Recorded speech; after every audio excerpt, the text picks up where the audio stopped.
Horizon just from Sushi Reaction. This is what happened when Kamikaze pilots failed or wimped out by the channel History Matters.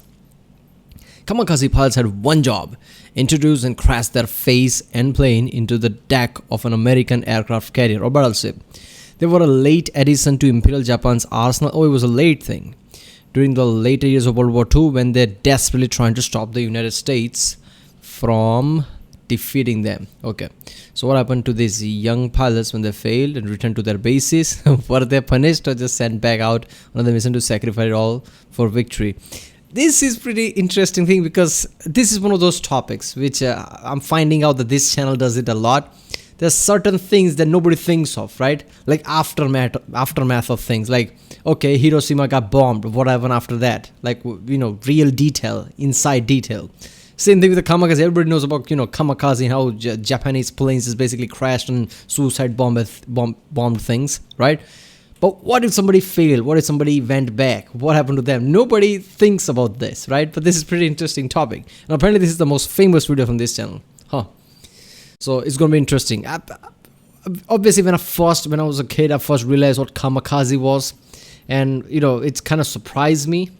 Like, okay, people are willing to kill themselves like that for a war, for their country. I understand patriotism, right? I understand sacrificing your life for greater good, for your country, for your people. Yeah. But if your whole plan is just for you to kill yourself, just for your good of your nation, I think at that point that's just a bit too much, right? It's one thing to be patriot. One thing to be a patriot, one thing to sacrifice your life for your country, and other thing is just that's the plan. That's just a bit too much for me. There's a difference between nationalism and patriotism, right? Your nation doesn't matter. Only your nation's people matter. That's the nation, right? So there's a distinct difference between patriotism and nationalism. Kamikaze falls into the nationalism thing, like anything for my country, right? Even if it means suicide bombing planes and giving my life. That's a bit too much if that's your whole plan. I always thought Kamikaze was a thing from the start, but apparently there was a later addition when they were desperate. But even then, that is too much. I'm surprised that most people did it, right? 70% of them should have wimped out, but I guess that probably wasn't the ratio. I guess lots of people, was successful in their Kamikaze attack, which is kind of fucking scary, right? Because no nation's military did that. When only one nation does that, Japan, during that time, that creates some kind of psychological warfare. But yeah.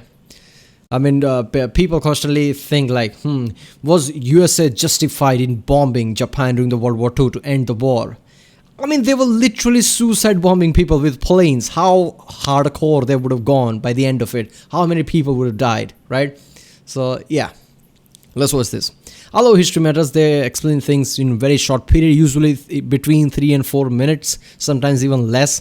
But yeah, they also, I guess, 10-minute videos, explain things in 10 minutes. I don't think I watched that. I think I should. Yeah, comment down a specific video there you want me to react to. There are 10-minute videos. Yeah, let's watch it.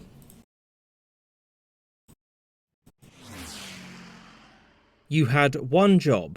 Most people have heard of Kamikaze. I have to watch that again. Wait a second. You had one job. Most people have heard of Kamikaze pilots. That was a pretty significant job though. Young men who were tasked with crashing their planes into enemy warships. These pilots could, ideally, accurately target important parts of ships and do more damage than a traditional bombing run. Also, it was believed that the display of a Kamikaze pilot willingly sacrificing themselves for Japan would demoralize the enemy. Now, the effects of Kamikaze attacks are well debated, but something not spoken about is what happened when they failed. What was to become of a Kamikaze pilot that either missed or wimped out? So, some background. As of 1944, things weren't exactly going great for Japan, and the only hope of preventing America from defeating them was to destroy or at least cripple their capital ships, most importantly, their aircraft carriers. Simply attacking the ships with conventional means was too costly for Japan. As such, taking young pilots, sticking them into planes loaded with explosives, and then ordering them to fly into critical parts of enemy ships was deemed to be a better strategy. The men chosen for this weren't just some random chaps, but were some of the most gifted pilots in Japan. The training was harsh, but the rations were much better, and culturally, Kamikaze pilots were revered. Pilots were expected to reflect on death in their time off to prepare them. Emo. That's epic. Life is pain. Emo Japanese. Alright, they were experienced pilot. I mean, I guess that kind of plays into the desperate measures thing, because I would think that they would just find anybody, right, who's expendable, let's just say, in the eyes of military, rather than experienced, pilots, because they would run out of those pretty quick. How many experienced pilots they can have? So, and obviously this is just a one time go. One attack is just end of that pilot. So how many pilot can they possibly have? That's kind of weird.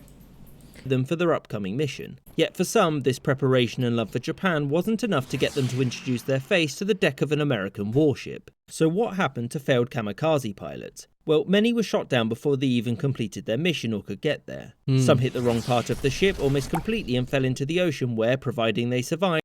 Wait a minute, if they hit wrong part of the ship, they were still kind of successful. They didn't reach the target, but they were still kamikazeing, right? That's what kamikaze means, right? Suicide bombing or something like that. If they'd be captured and taken to a prisoner of war camp. And before continuing, there's a common misconception that kamikaze pilots were only given half a tank of fuel to ensure they couldn't come back, which isn't true. Also, there were legitimate reasons for a pilot to turn around, and losing a well-trained kamikaze to a malfunction would be a waste. And the entire reason why Japan turned to this strategy in the first place was because their resources, including pilots, were limited. So pilots that turned around because of technical issues or bad weather would face no consequences because it wasn't their fault. Better luck next time, and there was going to be a next time. Those that returned due to less easy to confirm reasons like enemy resistance or the inability to find their target would be chastised. And the number of these cases... Seriously, man, I can't even imagine the person's mentality, right? First of all, imagine if they were conscripted, right? Like, they didn't want to fight, but they had to.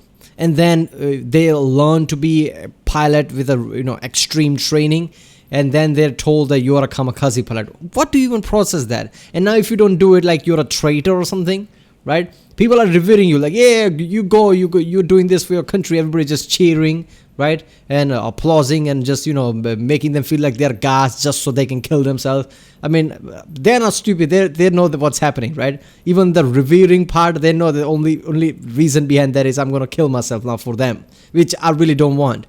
So I don't even understand what the people's mentality was, all these kamikaze pilots, which is really fucked up. And... I don't know, man. If I were one of those people, I would have just basically, ran to some nearest enemy port or something, just defect or something, or even go be a prisoner or something, rather than just shooting myself. Because being kamikaze doesn't make sense to me. It's just weird. Like, life is not that easily expendable. Come on, man.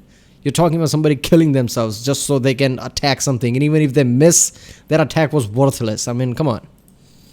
Was alleviated by undertaking kamikaze attacks in groups and also getting the pilots drunk so they wouldn't think too much about the whole dying thing. However, when only one survivor returned, it looked quite suspicious. But remember, kamikaze pilots were valuable resources, and so Japan wanted to utilize every single one of them. Thus, no punishment, back out you go. Now, there was a limit to how often someone could return. For example, there was one pilot that returned 9 times before he was executed for cowardice. For most pilots, though, returning from a suicide mission was, to an extent, expected, and in many cases, not something that would get you imprisoned or shot. Like all resources during the Second World War, Japan had... 9 times?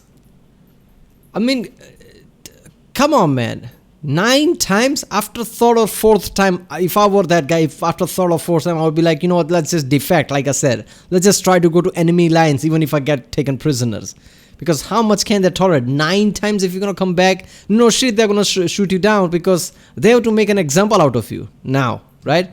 Like, they have to cause fear. Like, if you don't do your kamikazeing, we'll kill you anyway. So it's best that you do kamikazeing. Because if they let that shit go 9 times... all the other pilots are gonna, just ignore the order and everybody will just come back. That's just common sense. Why would you come back 9 times? Had to conserve and make the best use of its kamikaze pilots if it were to compete with the industrial might of the United States. And given that a single kamikaze pilot could put an aircraft carrier out of commission for months, they were seen as something not to be wasted. Hence why returning kamikaze pilots weren't often punished. I hope you enjoyed this episode and thank you for watching, with thanks to my Patreon supporters whom you can see on screen now. And with an extra special thanks to Turner, Mike Schwinn, Cage, Robert... Yep, there we go. So yeah, like I said, I'm sure people will have a different view than me, but this whole kamikaze thing is a bit too much. Like I said at the start of the video, difference between, giving up your life for your country than the whole plan being giving up your life. That's just completely different. I mean, your country's already fucked if you need to do that, right? Find some other alternative. Like, did they really didn't have any other way of shooting down the ships? Like, they had to literally strap on a TNT bomb to a plane and crash into the ships? That feels really primitive, right? They didn't have any other means to, I guess, drop bombs or anything. I mean, I don't know. That's just fucked up. This whole kamikaze thing from the start felt fucked up to me. Like, the whole mentality of the pilots would be some next level shit. Like, holy shit, my days are literally numbered right now. That I can feel it. Next mission, that's it. Alright people, that was what happened when kamikaze pilots failed or wimped out by channel History Matters. If you like my reaction, don't forget to subscribe. Check out the reaction, there's a link in the description. Check out the cards, and yeah, I'll see you next time.